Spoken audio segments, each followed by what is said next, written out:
Coming up on MCTV this week, a Nobel Prize winner in physics comes to campus, and a t-shirt exhibit represents different types of violence. This week starts next.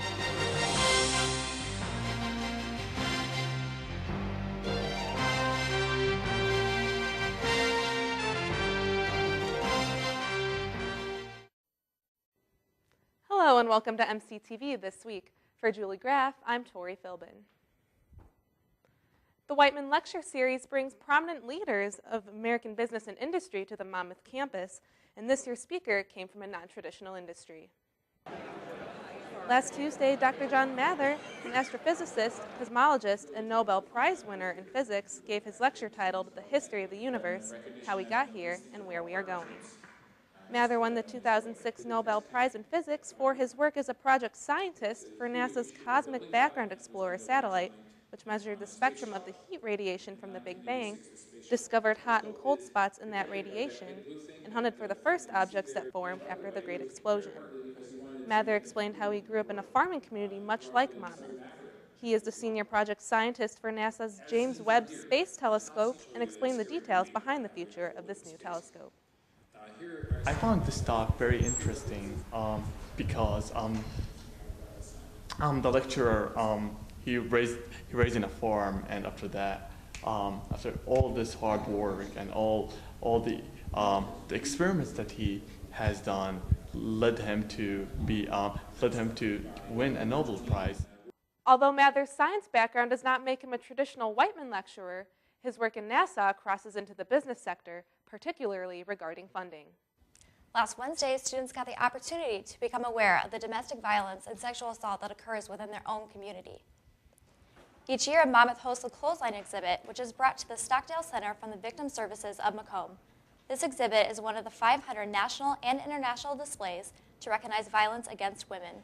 The exhibit features numerous t-shirts hung up on clotheslines, which include words of victims that may not be so easy to say out loud.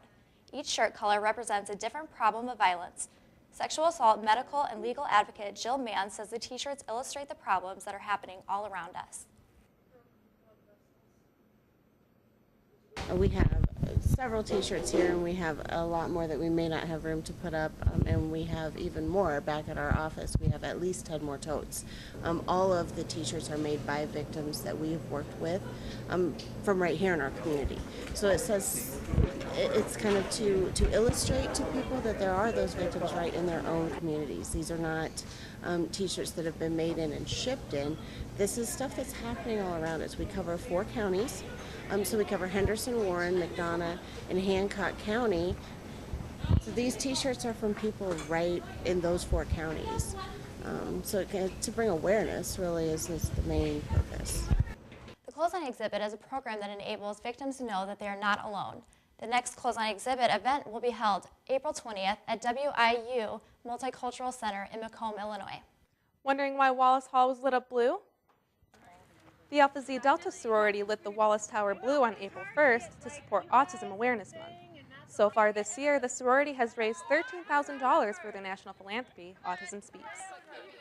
A lot of campuses and buildings across the United States are lit up blue, and it's just kind of to remind other people that we are here to raise money for a cure and for research, and it's just kind of helped to spread awareness and to make everybody aware of what's happening. Alpha Zeta Delta will be selling Autism Speaks bracelets throughout April to support their philanthropy. Saturday, Colleges Against Cancer hosted their annual Relay for Life. Colleges Against Cancer paired with the American Cancer Society to help in the fight against cancer.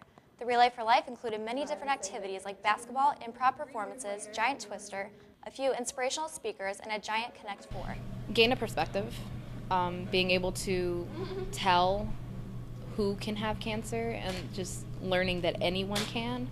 Like we have, the 6-year-old survivor, and then we also have a 54-year-old survivor, and it touches everybody, young or old. And then having Caleb, the 6-year-old, his mother speaking, it just shows how much it affects the families around us.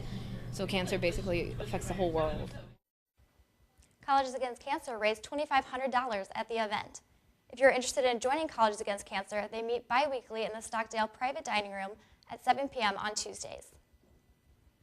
Students built Doll Chapel last Friday night to watch magician Joel Ward perform tricks and illusions. With help from several audience members, Ward performed a wide variety of magic tricks. While some stunts involved doves, others used a $100 bill, playing cards, books, and fire. When tricks appeared to not work as planned, Ward stunned audience members by revealing it was all a part of his plan. I thought Joel was great. I thought he did some really great tricks and really surprised people with his comedic aspect of it as well. A crowd favorite of the evening was when Ward almost lost an audience member's engagement ring, but happened to find it inside of a brand new tennis ball. After the show, Ward and his dove took photographs with audience members. I started when I was 6. I saw a magician at my local elementary school, and I didn't even really want to help the magician. I thought he was kind of corny, and I was shy, and I was wearing a hat, and I was like, I don't really want to help this guy. But he pulled me up on stage, and he told me I was going to be the magician, and I believed him. He gave me 2 rings, and they linked together, and I was like, oh my God, I'm a magician. The whole school applauded. I went home and told my parents I'll be a magician when I grow up, and I've been doing it ever since. A native of San Diego, Ward travels all around the world performing magic. Taking a look at some events on campus this week. This Friday marks the inauguration ceremony of President Clarence R. Wyatt. It will be held in the Wallace Hall Terrace at 2 p.m. Classes will be on a short schedule. Other events, such as a campus-wide cookout, will follow the ceremony that evening. Also on Friday night, ASAP hosted its dance party at 9 in the Glennie Gymnasium.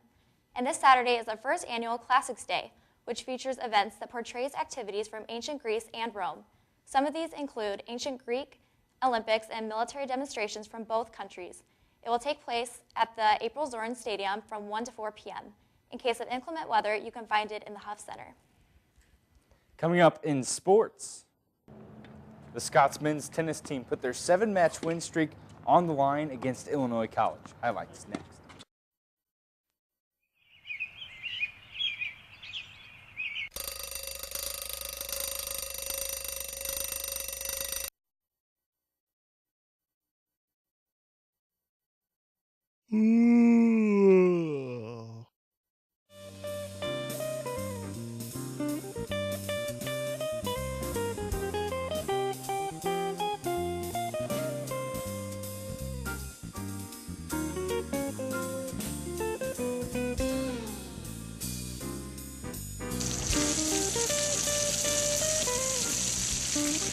What the?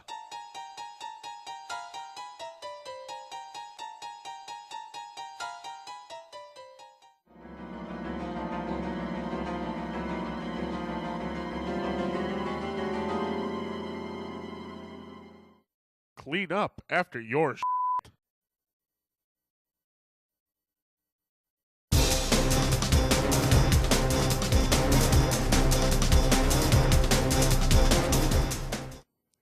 The men's varsity tennis team opened up early on Friday with a match against Illinois College. The Scots started strong, winning the majority of their matches against Illinois College, and IC fought it out through each match, but it wasn't enough. Monmouth won every match and beat Illinois College 9-0. I would have to say our work ethic. Everyone and everything they do, they always put forth 100%, and that's something that makes us all great to be a Scot. The Scots next face Carroll University on Sunday. Match is set to start at 9 a.m. And after winning both games on Saturday in Galesburg, Scots baseball headed home on Sunday to face Knox for their second doubleheader of the weekend. After dropping the first game to Knox 13-11, Scots pitcher Ryan Sparks started off the second game by throwing out a runner at second base after an attempted sac bunt by Knox's Theo Mills. Mills would move to second on this wild pitch and later scored Knox up 2-0. On to the bottom of the first, outfielder Alex Kimmer hits a single up the middle to bring in Sparks to put the Scots on the board 2-1 after the first inning. After 2 Knox runs in the third, pitcher Ryan Sparks retired the next 10 batters he faced. Sparks went 7 innings, allowing 4 earned runs. The Scots tacked on 1 more run in the 8th, but it wasn't enough. Knox would take the second game 5-3, evening out the weekend 2-2. We didn't give up. We had base runners on late in the game. Our pitching was good. Second game, not as well in the first game as we had hoped. Second game, pitching came back and pitched really well for us. We just couldn't seem to get the hit when we needed to. The Scots travel to Peoria to face Robert Morris on Sunday for a doubleheader. That's it for sports. Here are your scores for this week.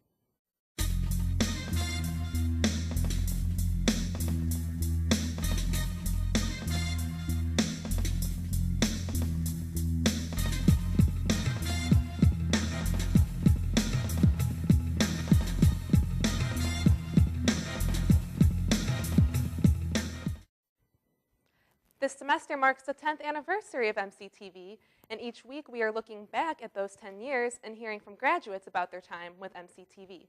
This week we hear from two 2010 grads, Misty Chopla and Kelly Winter. Hey, Chris. What's up, dude? Congratulations, Chris. What is we congratulating Chris on? 10 years. Oh. A great program. Just try Make this. me not look fat. Me too. Is this on our way? No. All right, tell us when to It start. doesn't cover your faces. That's fine. It covers our fat. Tell us when to start. He's already started. Okay, tell us when to restart. Go. Hey. Awesome. That was a good one.